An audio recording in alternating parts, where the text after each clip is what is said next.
Broadcasting from the heart of the city, you're watching VTV, Vancouver Television. Have somewhere to live. $780 million could build a lot of new social housing, but only if we can all agree it's money well spent. And that's not an easy position to take in times of fiscal restraint.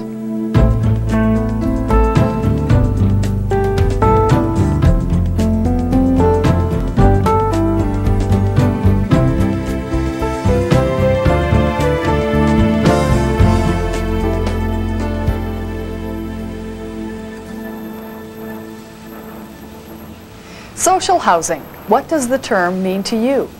I don't really know what social housing is. Is that a Canadian term? When you talk social housing, I think of New York. Look at it there. Rat traps. I think it means shared housing, like a co-op. In Prince George here, we build a nice subdivision and we build a social housing complex right alongside, which I don't agree with. What do you mean by social housing? Is this for people that's on social assistance? It is? Because they're too darn lazy to go out and work and earn a living. And I don't believe that everybody else in the world should have to supply them a home. For many people, social housing has a negative connotation. They assume it's only for people on social assistance, or that it must be ugly and utilitarian. This is social housing. And this is social housing.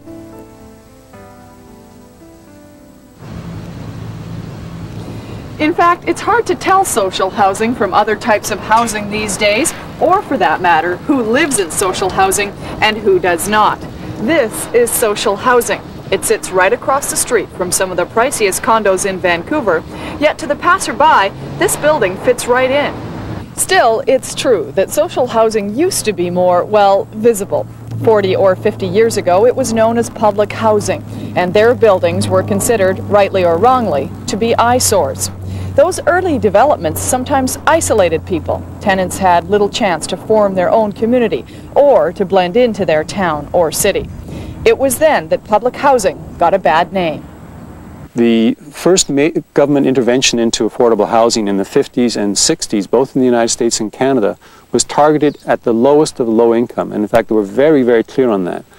And they would put them in housing that was large, 100, 200, 300 units, not well designed. And if you read the literature, it was deliberately done that way. The message people got is that you're here because you should be moving on and we're just helping you on a temporary basis. So why should they invest in making it work for them?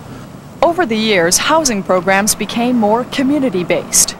In the late 1960s, early 70s, they said that's a disaster. We've got to do a better job. And so one of the approaches was, let's do mixed income. It can integrate into the community. We won't do 300-unit projects. We'll go down to 40, 50-unit projects. But at the same time that happened, there were a lot of lower middle-income people looking for housing, and that's the baby boomers. And they were wanting support from the state as well. And so it just happened at the same time that it served their interests to open up this housing, these subsidies, to a broader range of people. Young, new households, lower income, but they came from middle-class families, but they were young and they wanted some assistance. Governments no longer viewed social housing as transitional, but rather as permanent. Social housing would contribute to building communities, not stand apart from them. And the way to do that was to integrate people of different incomes and lifestyles to create mixed housing as opposed to segregated housing. Social housing comes in all shapes and sizes with 76,000 units across BC. The federal government is responsible for administering approximately half of them through the Canada Mortgage and Housing Corporation. But Ottawa no longer builds any new units. It is the province that carries the bulk of the responsibility for providing affordable housing. BC directly manages about 8,000 units through its housing arm, BC Housing. The province also administers another 30,000 units in partnership with co-ops and non-profit societies.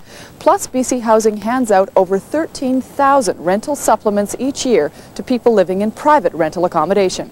Despite that inventory, there are still more than 11,000 people on BC Housing's waiting list, 8,000 of them in the Lower Mainland alone. Demand clearly outstrips supply.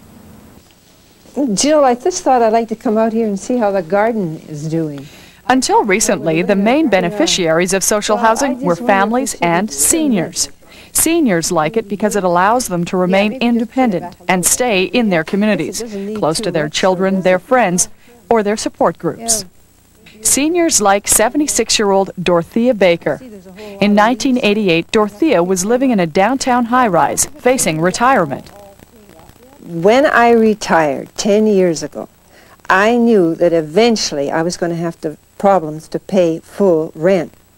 So what I did was I went to every fair I think Vancouver ever had, especially that first year, and I looked in all the corners to see if there's any information. And believe it or not, I was at a furniture fair. I don't know what, and they had some information on housing. Now at a furniture fair, that sounds unreasonable, but there was this little booth there, and it was on housing. So I talked to one of the girls. I said, "What's this all about?" So she says, "Well, are you interested in co-op living?" And I says, "I don't know, but I'll sign up your sheet anyway." So I just signed up. She continued going to the meetings, signing people up, and much to her own surprise, found herself heading up the housing society that eventually built this 42-unit complex, the Brambles. Today, it is her home. I wasn't going to go into a co-op. I was just going to help do the phoning and get it organized. And then I changed my mind because I thought, well, it looks pretty good, and besides, it's been a lot of fun getting it together. You know, we came out here and it was all bush, all forest, and that was kind of exciting too. And we had floods here, and we had a snowstorm, and you know, it was all a great experience. Spraying helped, we did. Yes, sure, yes, nice day out here, yeah. As with any subsidized co-op, charges are set at 30% of household income. The difference between what the co-op member must pay and the amount the member can afford to pay is covered by a subsidy from the federal or provincial government. This type of subsidy can vary, but virtually everyone who lives in social housing receives some form of subsidy.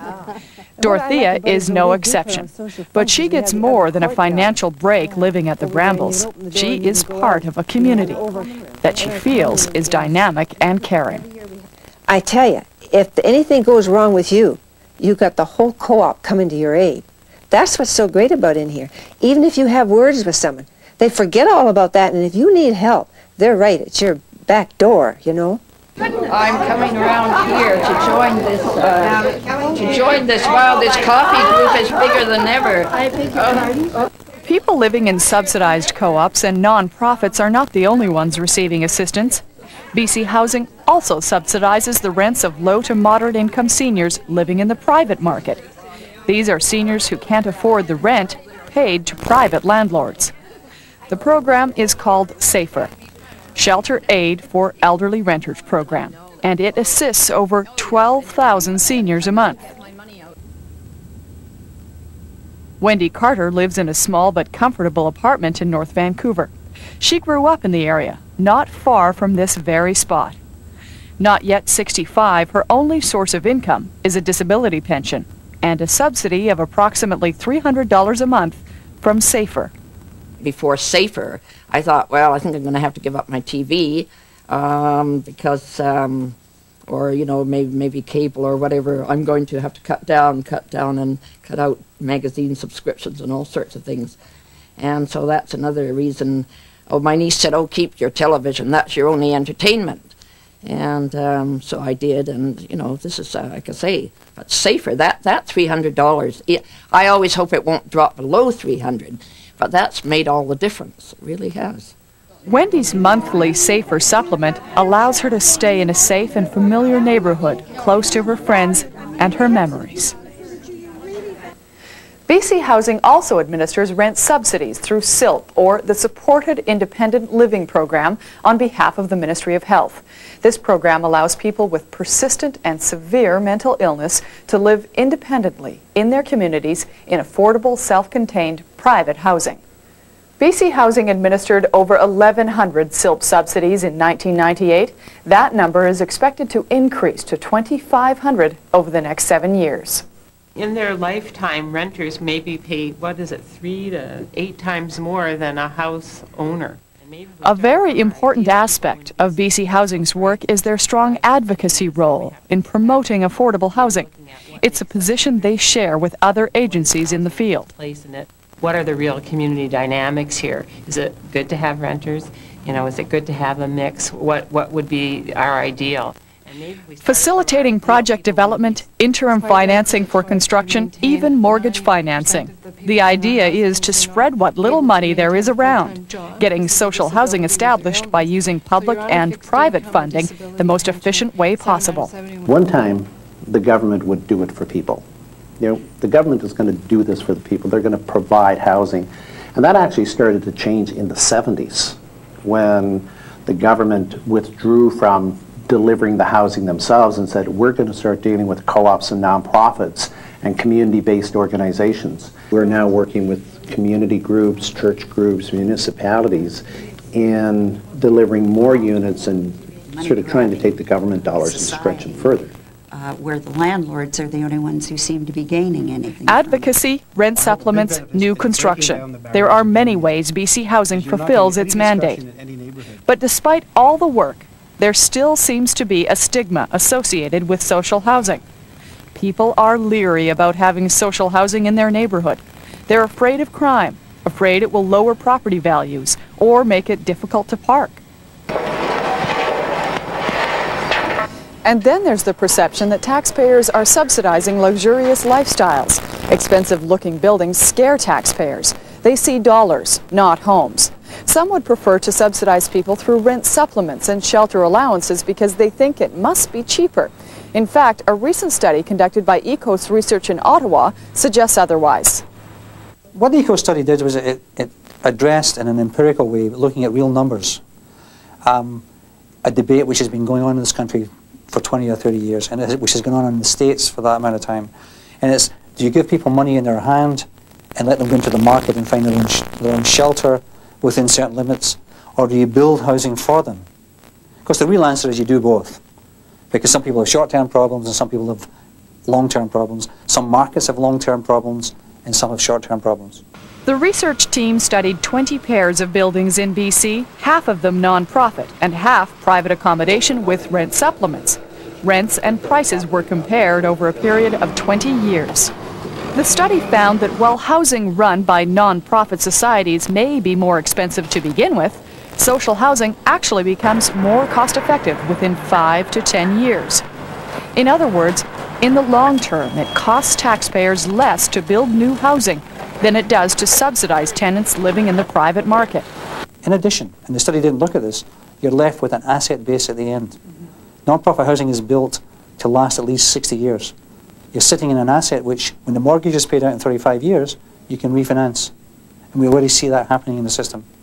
At the end of the day, the province has an inventory of housing it can use over and over again, whereas through shelter allowances it simply becomes a transfer of public funds to private landlords, a band-aid solution to a permanent problem. That price tag of $780 million could be put to better use. Some of it could be used to build new housing. In fact, variety seems to be the key. It is better for BC Housing to support the building of non-profit and cooperative housing, particularly in markets where there's a long-term housing problem. And in markets where there are short-term problems, it makes some sense to look at rent supplements or shelter allowances.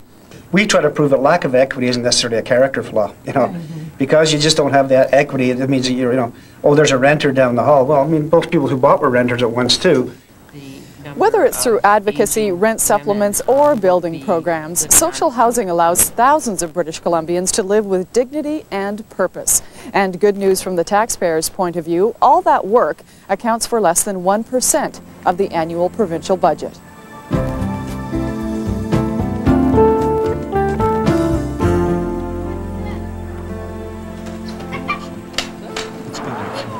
This is Rosemary Green, a 38-unit townhouse complex in South Surrey.